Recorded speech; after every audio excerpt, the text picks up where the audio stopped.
بسم اللہ الرحمن الرحیم۔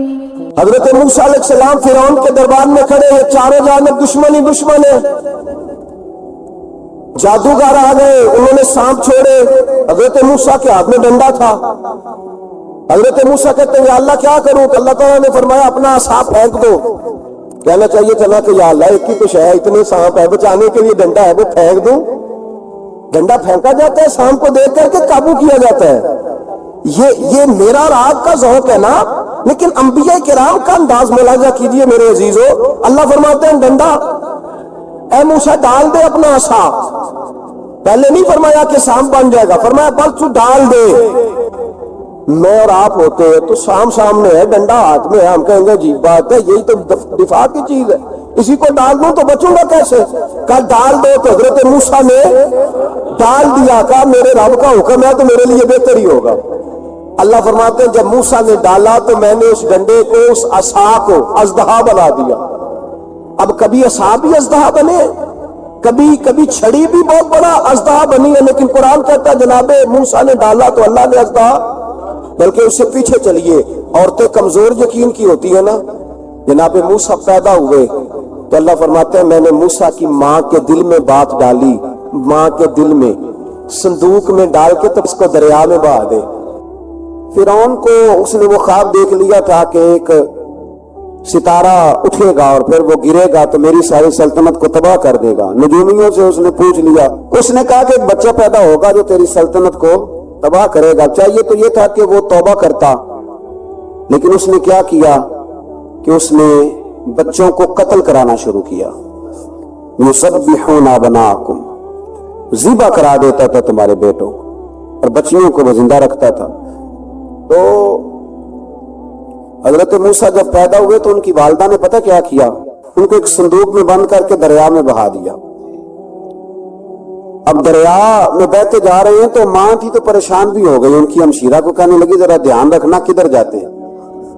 حضرت موسیٰ علیہ السلام دریا میں بہتے بہتے نا، فرعون نے نا دریا کے کنارے مکان بنایا ہوا تھا۔ آپ کو پتہ ہے بادشاہوں کا ذوق ہوتا ہے، آج کل ہمارے جو حکمران ہیں انہوں نے اس کا نام فارم ہاؤس رکھا ہوا ہے، میرا فارم ہاؤس، اور پرانے زمانے میں لوگ ڈیرا کہتے تھے، تو اس نے بھی اس طرح کا فارم ہاؤس بنایا ہوا تھا۔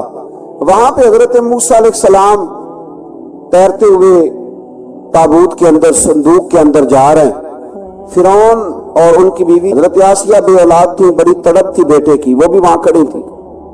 صندوق تیرتا ہوا آیا تو فرعون نے کہا کہ جاؤ پکڑ کے لاؤ دیکھو کیا ہے۔ جب وہ لے کے آئے نا تو آپ کی ہمشیرہ جو نگرانی کر رہی تھی پریشان ہو گئی کہ یہ تو اس کے ہاتھ لگ گئے، یہ تو اب مار ڈالے گا۔ لیکن جب خوبصورت اور چمکتا ہوا بچہ دیکھا تو بی بی آسیہ کہنے لگی یہ بنی اسرائیل کا ہے ہی نہیں، یہ تو پتہ نہیں کہاں سے بہتا ہوا یہاں آ گیا ہے، تم ایسے ہی چھوڑ، یہ پتہ نہیں کہاں سے، رکھ نہ لیں۔ تو حضرت موسیٰ علیہ السلام وہ کہنے لگا نہیں انہی کے ہیں، موسیٰ علیہ السلام اسی کے ہیں۔ تو آسیہ کہنے لگی تیرے تو سر پہ نا بس بھوت ہی سوار ہو گیا، ہر وقت وہی لوگ تجھے یاد رہتے، یہ پتہ نہیں کہاں سے بہ کے آیا۔ اب رکھ لیا، مان گیا فرعون۔ آپ فرعون کے گھر میں جو اس لیے بچے مروا رہا تھا کہ میری سلطنت حضرت موسیٰ پیدا نہ ہو جائے، تو اسی کے گھر میں پرورش پانے لگے، اسی کے گھر میں۔ اب عورتیں منگائیں گئی دودھ پلانے کے لیے، تو حضرت موسیٰ علیہ السلام کسی بی بی کا دودھ نہیں پیتے، تو آپ کی ہمشیرہ نہ وہیں دائیں بائیں گھومتی رہتی، تو کہنے لگی جناب آسیہ سے کہ میں ایک بی بی کو جانتی ہوں، بڑی صاف ستھری ہے، مجھے امید ہے یہ بچہ اس کا دودھ پیے گا۔ تو فرعون کہنے لگا دوڑ کے لا، تو وہ اپنی والدہ کو لے کے آئیں تو حضرت موسیٰ نے فوراً دودھ پینا شروع کر دیا۔ فرعون کو پھر تھوڑا شک ہوا۔ ایک روایت یوں بھی لکھی ہے بعض لوگوں نے کہ فرعون ایک دن اٹھایا ہوا تھا حضرت موسیٰ کی، ابھی تھوڑی سی عمر تھی، تو آپ نے اس کی داڑھی پکڑ کے تو ایک گھونسا دے مارا، جلالی تو شروع سے ہے نا۔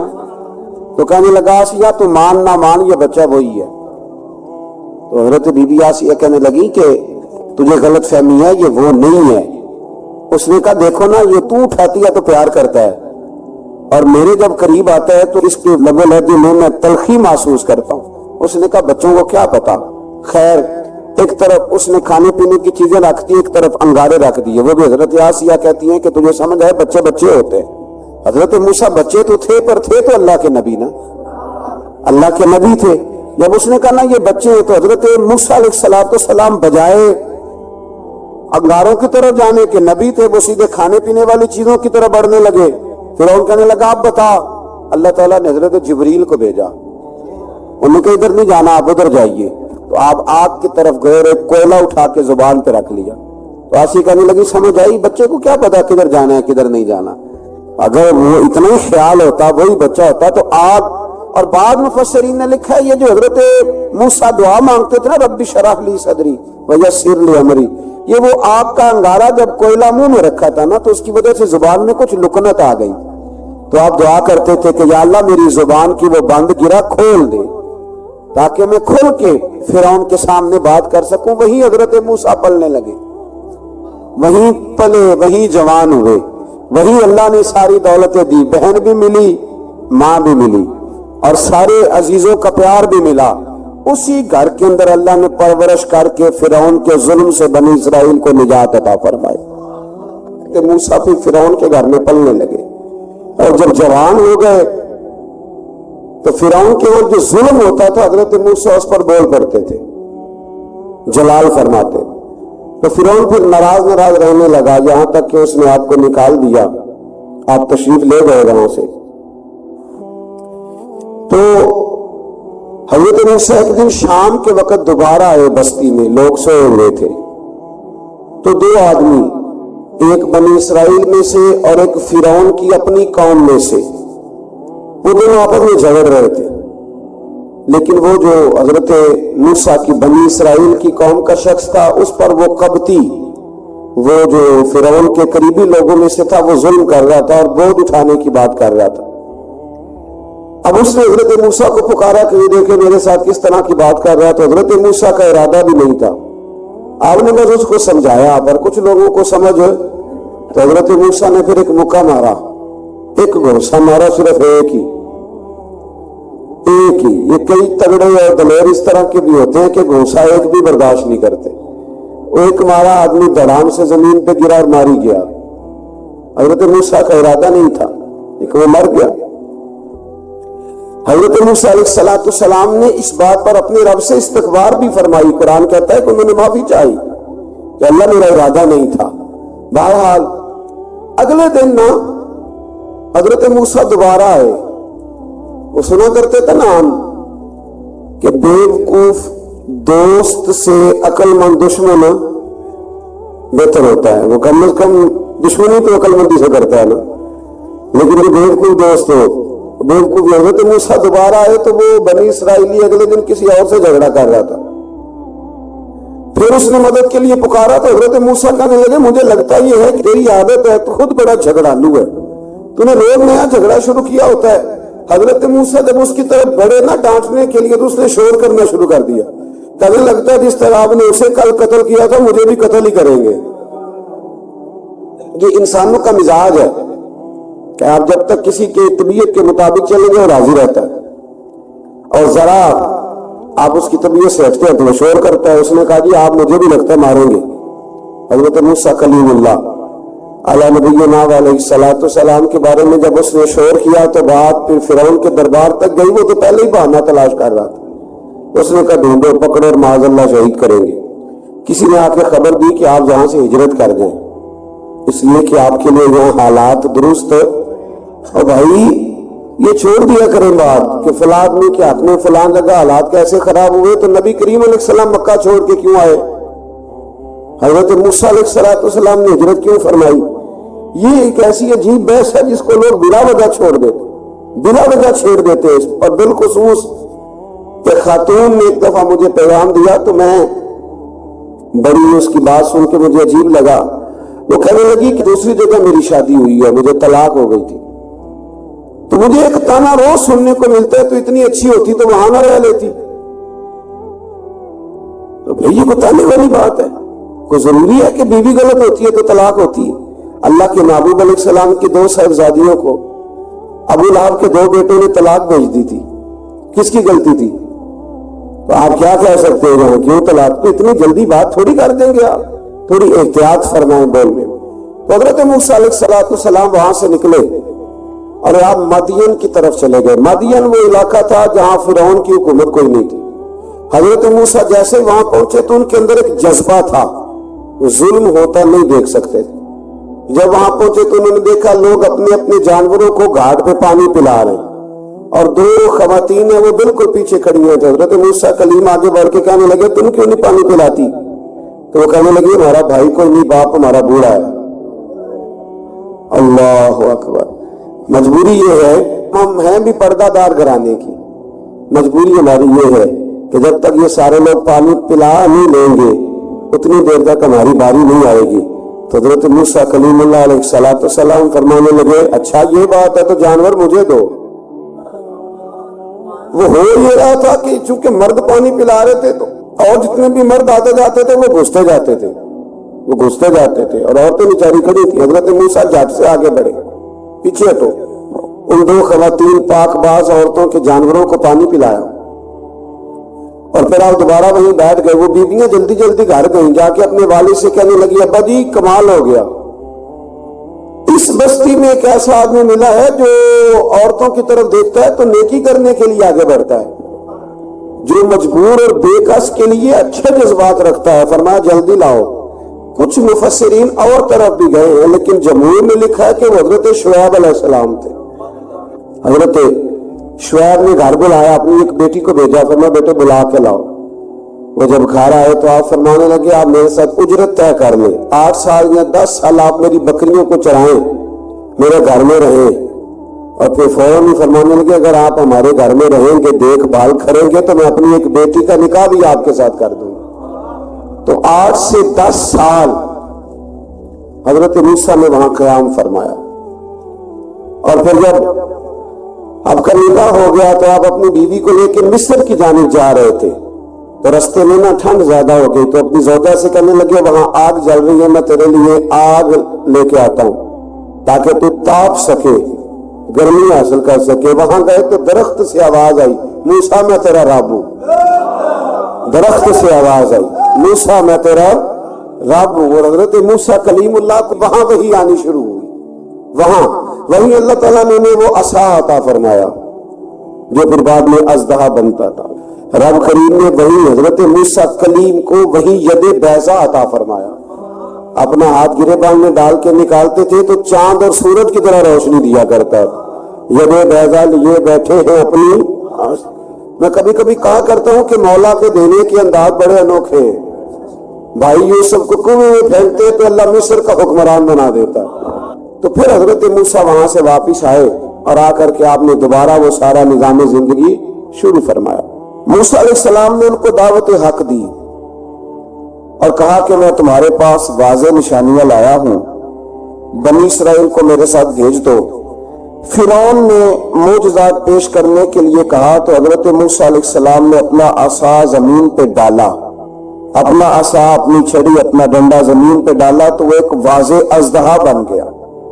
پھر حضرت سیدنا موسیٰ علیہ السلام نے اپنا ہاتھ گریبان سے نکالا تو وہ دیکھنے والوں کے لیے روشن ہو گیا، ہاتھ کے اندر نور پیدا ہو گیا۔ ید بیضا لیے بیٹھے ہیں اپنی آستینوں میں۔ فرعون کے سرداروں نے حق کو قبول کرنے کی بجائے اسے جادو قرار دے دیا اور کہا کہ یہ تمہیں اپنے ملک سے نکالنا چاہتا ہے۔ انہوں نے کہا اس معاملے کو ذرا ڈھیل دو اور جادوگروں کو جمع کرو۔ جادوگر آئے، انہوں نے فرعون سے کہا کہ ہم حضرت موسیٰ کے مقابلے میں جادو تو دکھائیں گے معاذ اللہ، لیکن اگر ہم غالب آ گئے تو پھر ہمارا انعام کیا ہوگا؟ سودا پہلے طے کر رہے ہیں، کیا انعام ملے گا؟ اس نے کہا کہ اگر تم غالب آ گئے تو میں تمہیں اپنا قریبی بنا لوں گا۔ بادشاہوں کا قریبی ہونا بھی تو بڑی بات ہے نا، لوگ بڑے پاپڑ بیلتے ہیں قریبی ہونے کے لیے۔ اور یہ جو قریبی ہوتے ہیں نا، بالخصوص جو بادشاہوں کے قریبی ہوتے ہیں، بادشاہوں کی تباہی کا سبب بھی یہی لوگ ہی بنتے ہیں۔ یہ ان کو روز خبر دیتے ہیں کہ سب اچھا ہے، سب اچھا ہے۔ اور دنیا کے زیادہ تر حکمران انہی لوگوں کی وجہ سے تباہ ہوتے ہیں کیونکہ ان کا خود عوام سے رابطہ نہیں رہتا۔ اگر وہ خود عوام کے ساتھ ڈائریکٹ رابطہ کریں تو شاید انہیں اچھی اور صاف ستھری چیزیں سمجھنے کو مل جائے۔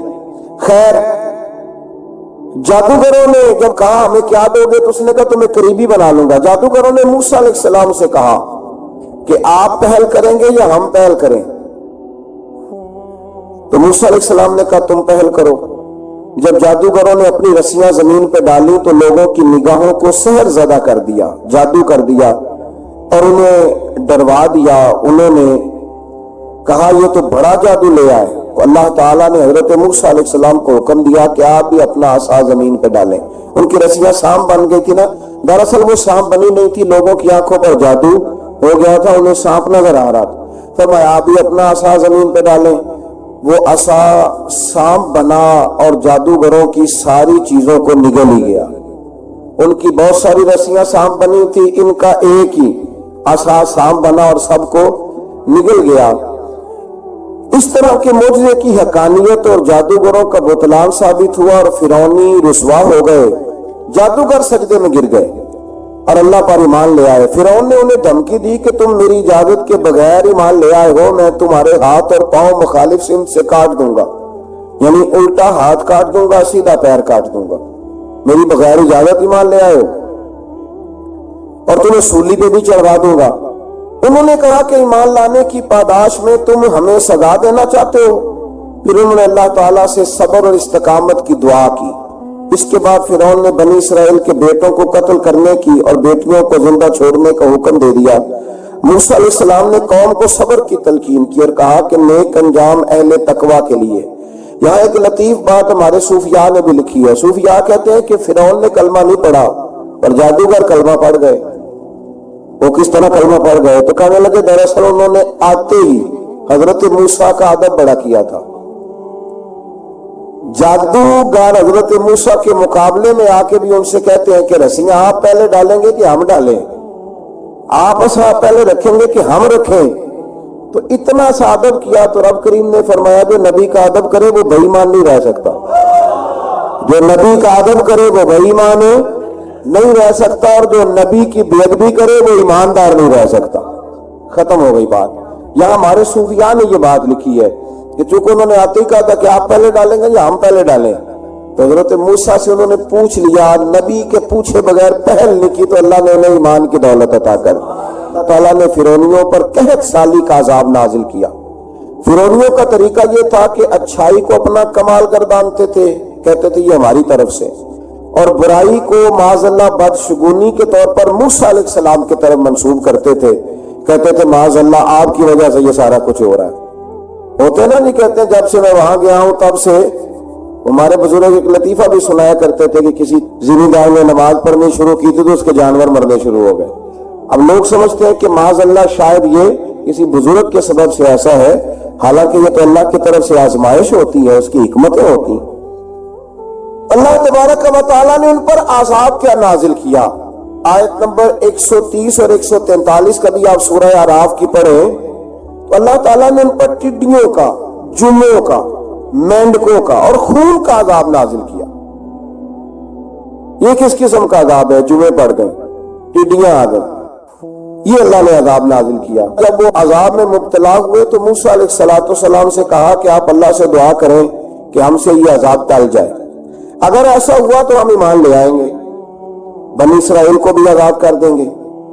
لیکن موسیٰ علیہ السلام کی دعا کے نتیجے میں جب عذاب ٹل جانے کے بعد فرعونی پھر اپنے وعدے سے پھر گئے. بنو قریظہ والوں نے بھی کئی دفعہ حضور سے وعدے کیے پر اپنے وعدوں پر قائم.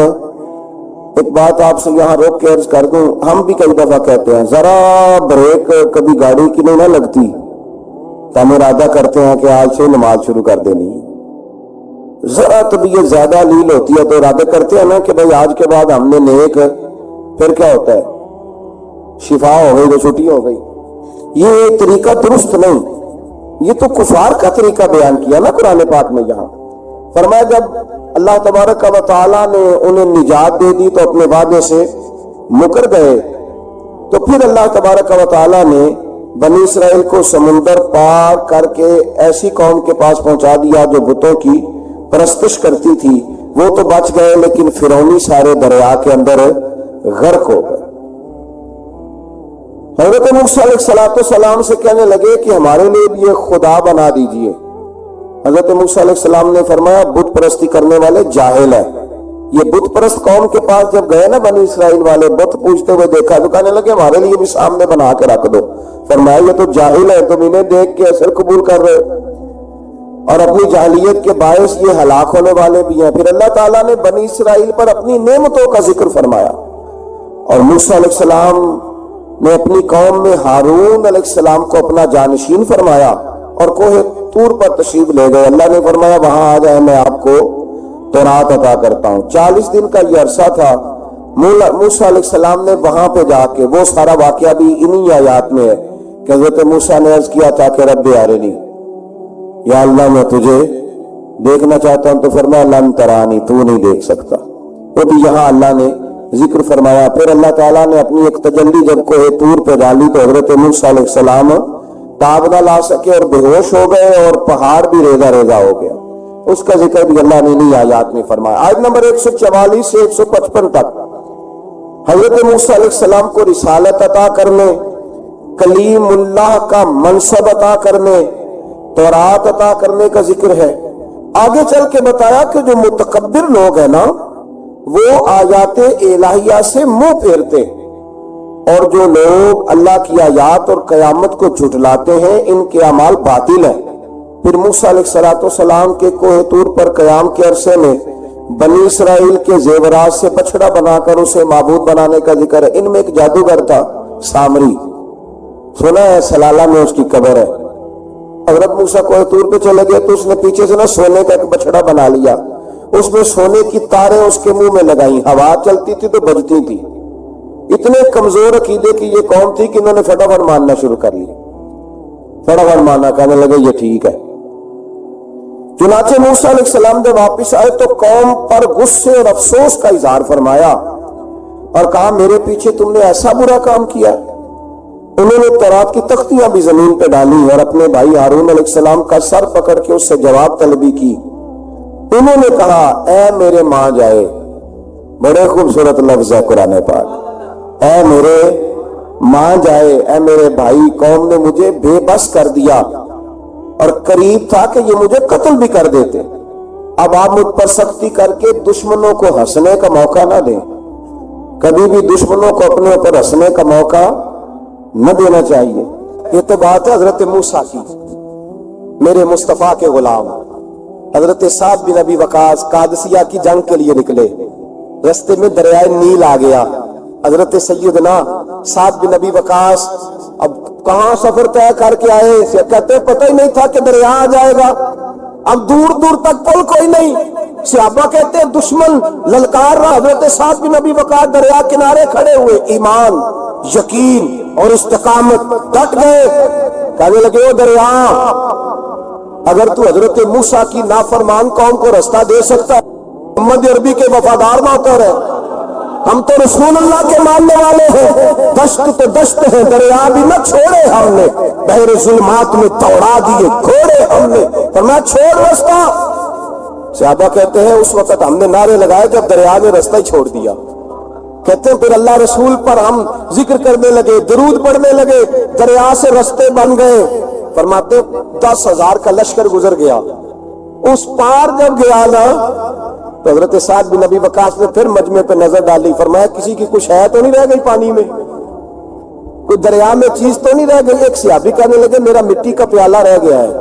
یار ذرا دیکھیے انداز دیکھیے, مٹی کا پیالہ, اور یار چھوڑ پڑا, مٹی کا پیالہ کیا ہوتا ہے, اب تو مٹی کے پیالے کی بات کرے گا, چھوڑ دے, کیا کرتا ہے. اس نے کہا پیالہ میرا رہ گیا ہے.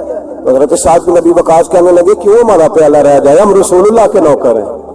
ایمان, یقین اور استقامت کی دولت. پھر دریا کی طرف دیکھا, کہنے لگے چل یار ہمارا پیالہ بھی واپس کر دے. صحابہ کہتے ہیں دریا کی لہر آئی اور پیالہ بھی واپس کر گئی.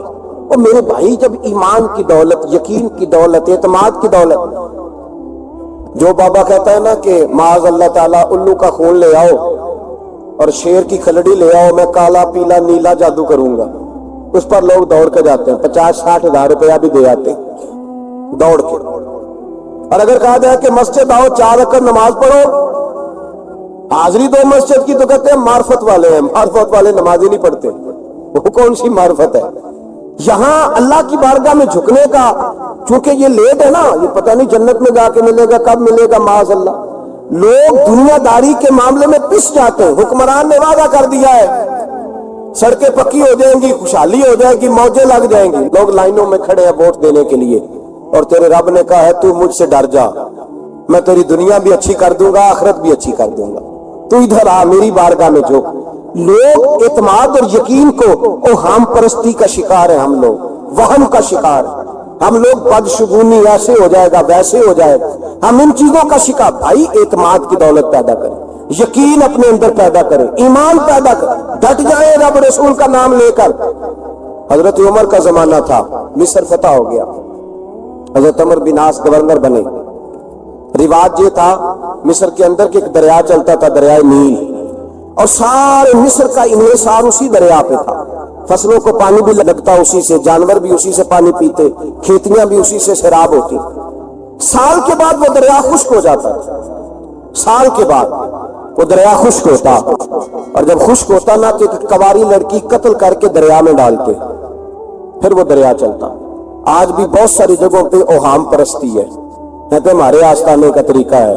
میں نے کہا آستانے کا اس آستانے کا طریقہ ہوتا ہے جس آستانے کا تعلق در مصطفیٰ سے ہوتا ہے، باقی کسی آستانے کا اپنا کوئی ذاتی طریقہ نہیں۔ طریقہ وہ جو میرے نبی پاک کا طریقہ ہے، اس سے ہٹ کر کون سا طریقہ ہے؟ ہمارے آستانے کا طریقہ ہے، ہماری یہ رسم ہے، ہمارا یہ رواج ہے، اٹھا کے بھاگ جاؤ رسم و رواج۔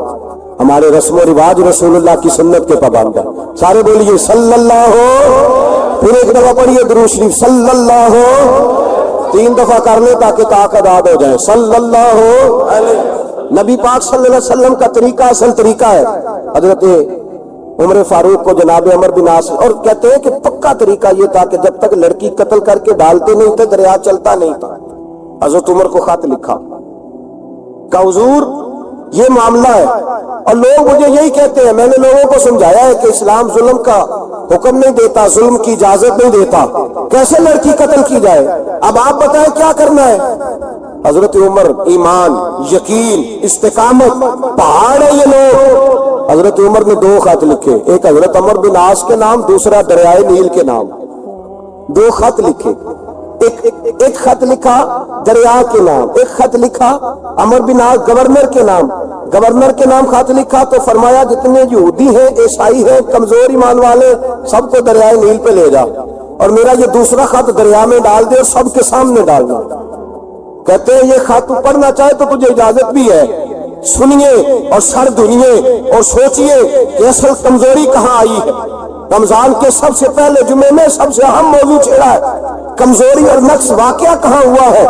حضرت سیدنا عمر بن خطاب رضی اللہ تعالیٰ عنہ نے دریا کو مخاطب کر کے لکھا، ہو دریا، اگر تو کہتا ہے نا کہ لڑکی قتل کر کے پھینکی جائے گی تو میں رسول اللہ کا ماننے والا ہوں، میں ظلم نہیں ہونے دوں گا، ہمیں تیرے پانی کی ضرورت ہی کوئی نہیں، تو بے شک پانی نہ دے، اور اگر تو اللہ کے حکم سے بہتا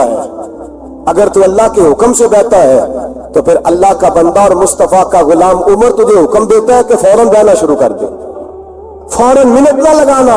حضرت سیدنا عمر بن عاص فرماتے ہیں لشکروں کے لشکر لے کے میں دریائے نیل پہ پہنچا، اور بھرے مجمع میں جناب عمر کا خط میں نے ڈالا تو دریا نے بہنا شروع کر دیا۔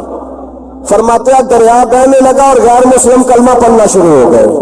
لوگ مجھے کہنے لگے کیا دکھایا ہے جو کلمہ پڑھ رہے ہیں؟ تو میں نے کہا دکھایا کچھ بھی نہیں، یہ حضرت عمر کے ایمان کی قوت کی برکت ہے کہ بہت سارے لوگوں نے کلمہ پڑھنا شروع کر دیا۔ یہ ایمان کی قوت۔ ڈرو مسلمان، سہما ہوا مسلمان، یہ کبھی امریکہ کے پیچھے بھاگتا ہے، کبھی یورپ کے پیچھے بھاگتا ہے، کبھی ادھر جاتا ہے، کبھی ادھر جاتا ہے۔ اپنی دنیا آپ پیدا کر اگر زندوں میں ہے، سر آدم ہے، ضمیر کن، فقہ ہے زندگی۔ جب ایمان کی طاقت پیدا ہوتی ہے، جب قوت پیدا ہوتی ہے، پھر انسان کے اخلاق سمر جاتے ہیں، پھر اس کا نظریہ سیدھا اللہ رسول کی ذات پر جا کے کھڑا ہوتا ہے۔ جنہیں آزمایا گیا تھا حضرت ابو بصیر رضی اللہ تعالیٰ، ہمیں تو تھوڑا سا جھٹکا لگ جائے نا مذہب کا، تھوڑا سا لوگ دین کی طرف آتے ہیں، اس میں نا تھوڑی تکلیف ہے۔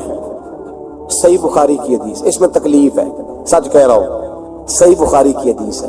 ایک صحابی نے کہا تھا حضور میں آپ سے پیار کرتا ہوں، نبی پاک نے فرمایا اچھی طرح سوچ لے۔ میں سوڑیا نہیں پیار ہے، فرمایا چل پھر سوچ لے۔ حضور بڑا پیار، میں سوچ لے، کہا محبوبہ بڑا پیار ہے، تو نبی پاک نے فرمایا پھر تیاری کر لے، جس طرح گہری جگہ پہ پانی تیزی سے آتا ہے تیری طرف مشکلات بھی تیزی سے آئیں گی، تیزی سے۔ یہ شہادت کا ہے الفت میں قدم رکھنا۔ لوگ آسان سمجھتے ہیں مسلمان ہونا، ذرا اچھی طرح سوچ لے، جو مجھ سے محبت کا دعویٰ کرے گا اسے تکلیف ہے، بولو اسے تکلیف ہے، یہ پکی بات۔ جو محبت میں مخلص ہو وہ دیکھ لے میں آزمائش میں کتنا ہوں۔ تو اگر کوئی کہتا ہے نہیں مذہب میں جائیں گے تو موجیں لگ جائیں گی، تو یہ بات درست نہیں ہے، یہ تو بڑا مشکل کام ہے، یہ تو اس سے پوچھو نا یہ اس منصب پہ ہے، یہ کٹھن مرحلہ کٹھن، یہ شہادت کا ہے الفت میں قدم رکھنا۔ لوگ آسان سمجھتے ہیں مسلمان ہونا، روتا ہے فلک برسوں، پھر جا کے یہ حالات درست ہوتے ہیں۔ تو بھائی یاد رکھیں اور سمجھیں، حضرت ابو بصیر رضی اللہ تعالیٰ نے نبی پاک صلی اللہ علیہ وسلم نے طے کر لیا کفار کے ساتھ، حدیبیہ کی جنگ ہوئی تو فرمایا اگر کوئی مسلمان مکے چلا جائے گا تو کافر کہنے لگے ہم واپس نہیں کریں گے، اور اگر کوئی کلمہ پڑھنے والا ستایا ہوا مسلمان مدینے آئے گا تو مسلمانوں کو واپس کرنا پڑے گا مسلمان اپنا بندہ نہیں رکھ سکتے۔ اور مسلمانوں کا کچھ شخص غلطی سے بھی مکے چلا گیا تو مکے والے واپس نہیں کریں گے۔ حضرت ابو بصیر رضی اللہ تعالیٰ عنہ صحابی تھے، باپ نے، بھائی نے، محلے والوں نے قید کیا ہوا تھا کلمہ پڑھنے کی وجہ سے، پیروں میں زنجیریں تھیں، بیڑیاں تھیں، کسی طریقے سے جیل توڑ کے دوڑے مدینے پہنچے۔ کہتے ہیں رستے میں کسی آدمی کے ساتھ گھوڑے پہ کچھ دیر بیٹھا پھر پیدل چلا۔ صحابہ کہتے ہیں اتنا دردناک منظر بڑا کم ہم نے دیکھا۔ ابو بصیر جس گلی سے گزرتے وہاں خون پھیل جاتا، ان کی ٹانگیں خون سے کٹتی، وہ زنجیریں بندھی ہوئی، در رسول پہ حضور میں بھاگ کے آیا ہوں۔ کہتے ابھی نبی پاک صلی اللہ علیہ وسلم ان کی بات سن رہے تھے کہ پیچھے سے قریش کے 2 سپاہی بھی آ گئے، کہنے لگے یہ بھاگ کے آیا ہے اور آپ کا وعدہ تھا کہ آپ واپس کریں گے۔ چشم زدن میں ذرا سوچنا، چشم زدن میں تھوڑی دیر کے لیے غور کرنا کہ ہمیں ہمارا استاد، ہمارا پیر دھتکار دے کہ جا دوڑ جا، تو کہتے ہیں بسم اللہ جناب یہ جا رہے ہیں۔ ایمان کی پختگی دیکھیں، اس نے تو ہمیں نکال ہی دیا کہ وہ کیسا بندہ ہے۔ یہاں تو کسی کے یہاں کوئی فاتحہ پڑھنے نہ جائے تو لوگ بگڑ جاتے ہیں، کہتے ہیں اس نے سلام نہیں لی، فاتحہ نہیں پڑھی، بس ختم، اس کو احساس ہی نہیں۔ حضرت سیدنا ابو بصیر سامنے کھڑے، سامنے 2 سپاہی آ گئے، ذرا دیکھیے ایمان کی پختگی، ایمان، یقین اور استقامت۔ امام بہقی نے دلائل کے اندر لکھا ہے، فرماتے ہیں نبی کریم صلی اللہ علیہ وسلم نے ان کی طرف دیکھا تو حضور کی مقدس آنکھیں آنسوؤں سے بھر گئیں۔ حضور نے فرمایا ابو بصیر تیری تکلیف مجھے نظر آ رہی ہے پر میں نے وعدہ کیا ہوا ہے، میں نے وعدہ۔ بھئی یہاں ڈٹ کے رہنا بڑا مشکل ہے، یہاں قائم رہنا بڑا کٹھن مرحلہ ہے، یہاں آزمائش کے موقع پر دین پر انہوں نے تو رکھا ہی نہیں، لوگ تانے دیتے ہیں، باتیں کرتے، رکھا ہی نہیں، تو پھر ان کا بنتا ہے۔ حضور نے فرمایا تجھے جانا پڑے گا۔ صحابہ کہتے ہیں پورے مدینے میں ایسے تھا جیسے سوگ کا سما ہو۔ جب وہ 2 سپاہی حضرت ابو بصیر کو پکڑ کے لے جا رہے تھے تو وہ پلٹ پلٹ کے پیچھے دیکھتے تھے، پلٹ پلٹ، پیروں میں خون ہے، آنکھیں آنسوؤں سے بھری ہوئی۔ فرماتے ہیں جب وہ پلٹ رہے تھے تو مدینے کی گلیاں بھی رو رہی تھی۔ میرے نبی پاک جب وہ آنکھوں سے اوجھل ہو گئے تو حضور بیٹھ گئے زمین پہ، نبی پاک نے رونا شروع کر دیا۔ فرمایا اللہ تو نے اس شخص کی مدد فرمانی ہے، اس پر کرم کرنا ہے، اللہ اس کا خیال فرمانا، اس کے لیے دعا کی۔ حضور روئے۔ حضرت ابو بصیر باہر نکلے تو وہ جو کافر تھے نا وہ کہنے لگے تو بڑا بنتا تھا ان کا، انہوں نے تجھے رکھا نہیں، تجھے رکھا بھی نہیں۔ تو حضرت ابو بصیر نے تھپڑ مارا منہ پہ، کہنے لگے میں وہ نہیں جو تھوڑی سی بات سے بدل جاؤں، ایمان، یقین اور استقامت کی دولت ملی ہوئی ہے۔ آپ فرمانے لگے میرا تو ایمان اور پختہ ہو گیا ہے کہ میرا نبی اپنے وعدوں کا بڑا پابند ہے، میرا رسول اپنے وعدوں کا بڑا پابند ہے۔ حضرت ابو بصیر کہتے ہیں مدینے کی سرحد گزر گئی تو میں نے کھینچی تلوار، ان میں سے ایک سپاہی اب آؤ میرے مقابلے میں جس نے آنا، ایک کو مارا، دوسرا بھاگ گیا۔ فرماتے اب میں مکے جا نہیں سکتا تھا، جاؤں گا تو وہ زیادہ ماریں گے۔ مدینے حضور نے قبول نہ فرمایا۔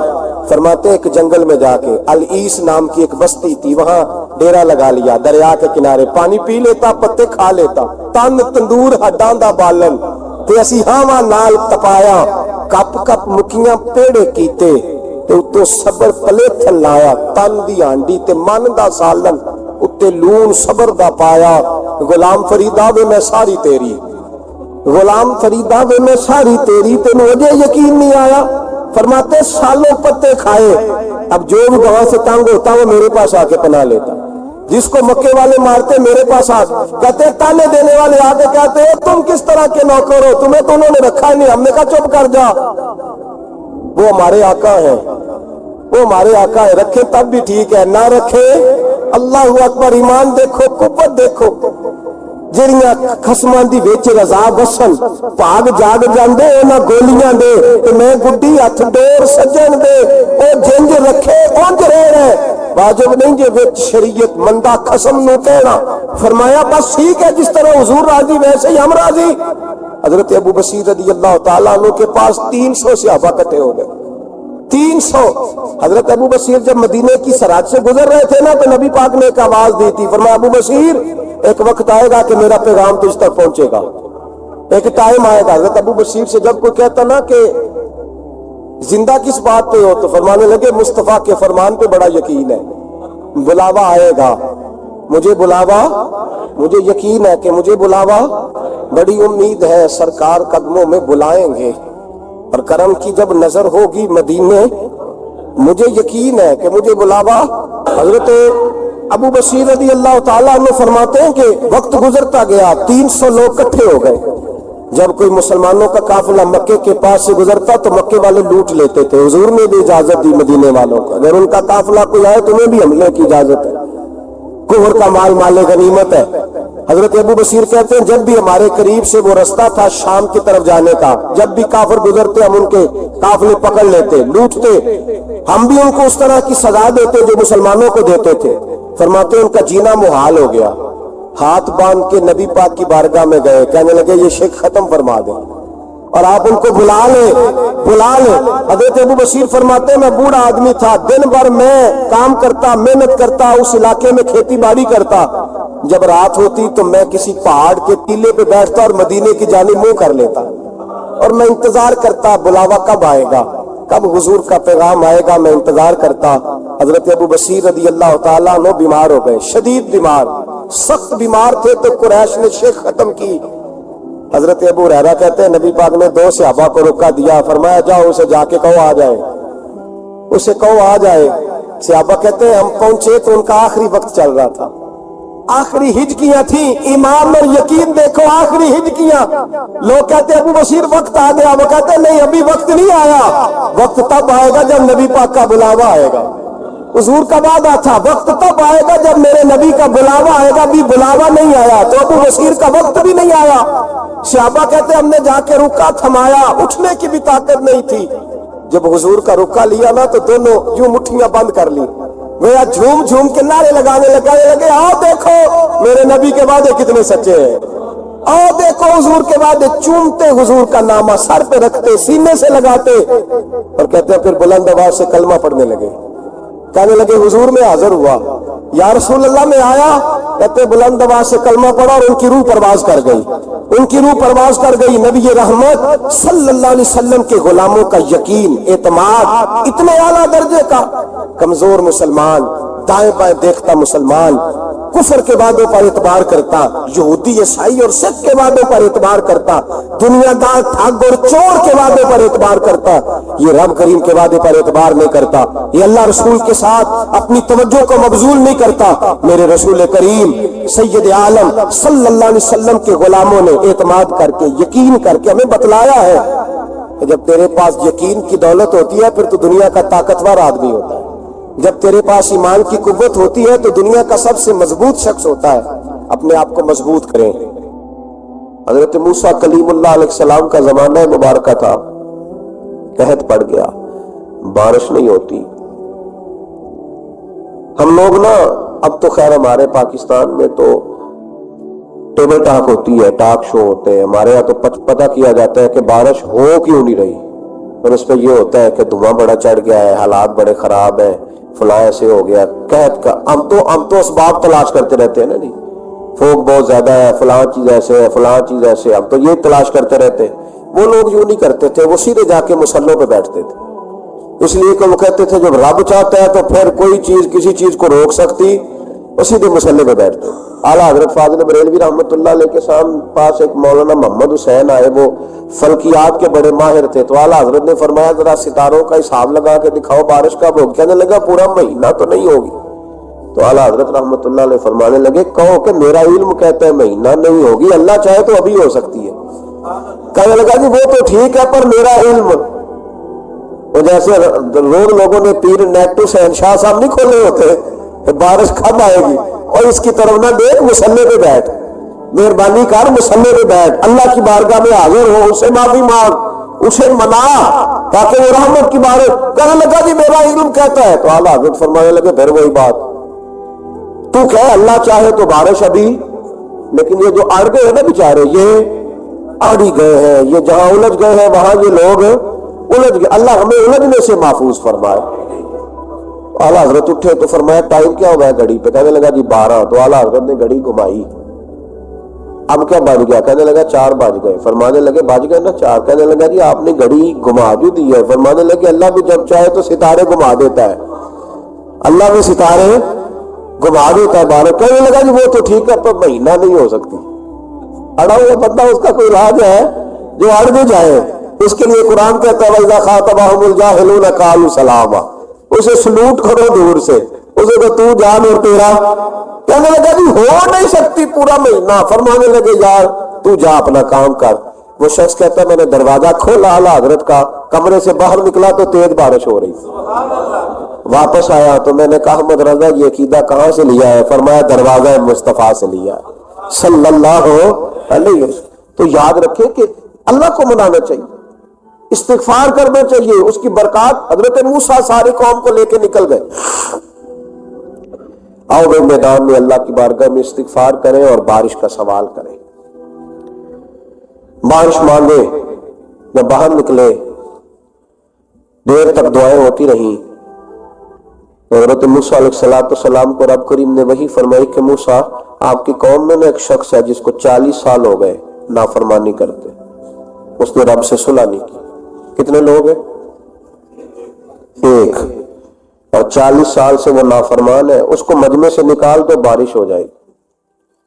اگر ایک گناہگار کی وجہ سے بارش رک جاتی ہے اور جہاں دروازے کھلے ہوئے ہوں، جہاں تنہائیاں خوفناک ہوں، اور جہاں تباہی اتری ہوئی ہو، اور جہاں لوگ کروڑوں روپیہ مال ہڑپ کر گئے ہو، اور جہاں علماء کو ہاتھ کڑیاں لگا کے ٹھنڈی زمینوں پہ لٹا دیا جائے اور قوم کہہ رہی ہو اچھا ہوا اچھا ہوا، اور لوگ پھبتیاں اڑا رہے ہو، مذاق کر رہے ہو، تو پھر اس قوم پہ کس طرح کر کے فضل الہی۔ اور یہ مولوی کا معاملہ نہیں، یہ تو ممبر رسول کا معاملہ ہے۔ میرے مصطفیٰ نے یہ نہیں کہا پیر میرا وارث ہے، حضور نے فرمایا عالم میرے دین کے وارث ہے۔ ہاں حضور نے فرمایا جس نے عالم کے چہرے کا دیدار کیا سمجھے میں نے اپنے نبی کی زیارت کی ہے۔ لیکن یہاں تو خیر یہ عنوان نہیں، ورنہ میں اس پر جاتا ہے۔ تو کہا ایک بندہ ہے 40 سال سے اللہ کی نافرمانی کر رہا ہے، وہ اگر نکل جائے تو بارش ہو جائے گی۔ حضرت موسیٰ نے اعلان کر دیا بھی ایک شخص ہے، وہ اگر نکل جائے تو بارش ہو جائے گی۔ پتہ تو ہوتا ہے نا سب کو، مجھے بھی پتہ ہے کہ میں اندر سے کیسا ہوں، اور آپ کو بھی خبر تو ہوتی ہے نا جی۔ جب بات ہو رہی ہوتی ہے تو پھر پتہ تو چلتا ہے نا کہ بات کہاں جا کے سیٹ ہو رہی ہے، پتہ چلتا ہے نا۔ اسے بھی چل گیا پتہ، اب اندر ہی اندر رونے لگا۔ اور دیکھو امام رازی اور امام غزالی دونوں نے لکھا ہے کہ اس درد سے رویا، اس درد سے کہ ادھر والے کو بھی پتہ نہ چل جائے، مجمع کے اندر کھڑا ہے اور ادھر والے کو بھی استغفار، دیکھو ادھر والے کو پتہ نہ چل جائے اور ادھر والے کو بھی کہیں ہجوم میں غم میں بھی توہین میں ضبط غم نہ ہوئی۔ ہم اس احتیاط سے روئے کہ آنکھ نم نہ ہوئی، ہجوم میں غم میں بھی توہین میں ضبط غم نہ ہوئی۔ ہم اس احتیاط سے روئے کہ آنکھ نم نہ ہوئی، روئے بھی پر کسی کو آنسو نہیں دیکھنے دیے۔ سبحان اللہ و بحمدہ